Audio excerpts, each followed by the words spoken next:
बड़ा सवाल, देश का अगला राष्ट्रपति कौन होगा। देश के 15वें राष्ट्रपति के चुनाव के लिए वोट डाले जा चुके हैं। हालांकि सत्तासीन एनडीए और संयुक्त विपक्ष के बीच इस बार मुकाबला काफी कड़ा देखने को मिला।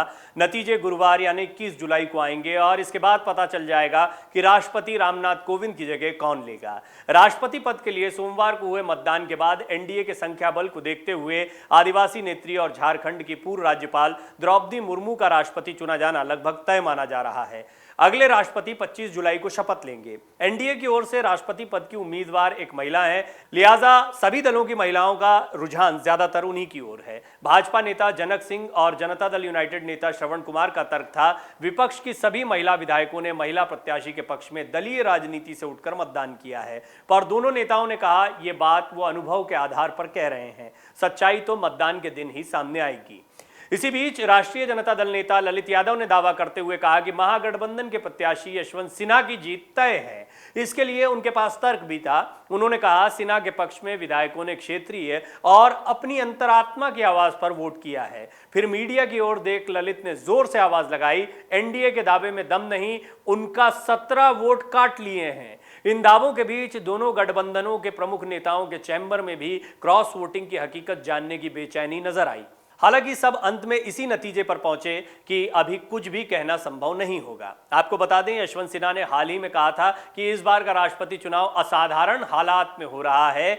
इस बार परिस्थिति बहुत असाधारण है। ऐसा इसलिए क्योंकि पूरा समाज अशांत हो गया है। आपस में जो बातचीत होती थी वो खत्म हो गई है। कहीं कोई किसी को समझाने की हालत में नहीं है। बड़ी से बड़ी घटना हो जाती है तब भी मन की बात बोलने वाले पीएम चुप रह जाते हैं। अपनी उम्मीदवारी पर जोर देते हुए यशवंत सिन्हा ने कहा था, मैं राष्ट्रपति भवन में संविधान के संरक्षक के रूप में काम करूंगा। अगर मेरे ध्यान में यह बात आती है कि भारत की सरकार कुछ ऐसा कर रही है कि जिससे प्रजातंत्र का हनन या नुकसान हो रहा है, जैसे चुनी हुई प्रदेश की सरकारों को गिराना। महाराष्ट्र, कर्नाटक, एमपी, गोवा, मेघालय में क्या हुआ? चुनी हुई सरकारों को गिराया गया। तो अगर इस तरह की चीज होती है तो राष्ट्रपति का कर्तव्य बनता है कि वो हस्तक्षेप करे। भारत को खामोश राष्ट्रपति नहीं चाहिए, भारत को बोलने वाला राष्ट्रपति चाहिए।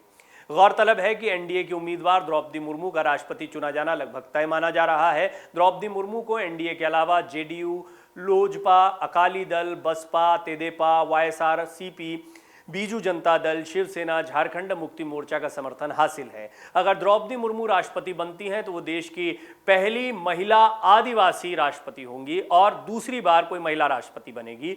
वहीं यशवंत सिन्हा को कांग्रेस, समाजवादी पार्टी, राष्ट्रीय Janata Dal, NCP, Trinamool Congress, DMK, TRS, आम आदमी पार्टी और वाम दलों का समर्थन है। अगर समर्थन की बात करें तो एनडीए उम्मीदवार द्रौपदी मुर्मू का पलड़ा बहुत भारी है। राष्ट्रपति के चुनाव में सबसे ज्यादा वोट हासिल करने से ही जीत तय होती है। राष्ट्रपति वही बनता है जो वोटर्स यानी सांसदों और विधायकों के वोटों के कुल वेटेज का आधे से ज्यादा हिस्सा हासिल कर ले।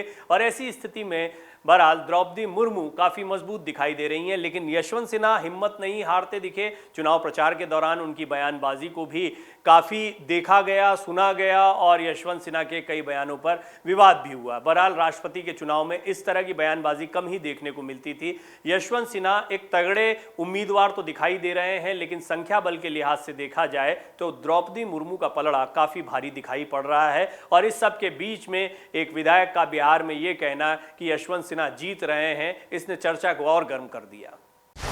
डाउनलोड करें अमर उजाला ऐप और पाएं खबरें लगातार। अगर आप ये वीडियो YouTube पर देख रहे हैं तो हमारे चैनल को सब्सक्राइब करें और बेल आइकन को दबाना ना भूलें। अगर आप Facebook पर ये वीडियो देख रहे हैं तो हमारे पेज को लाइक करें।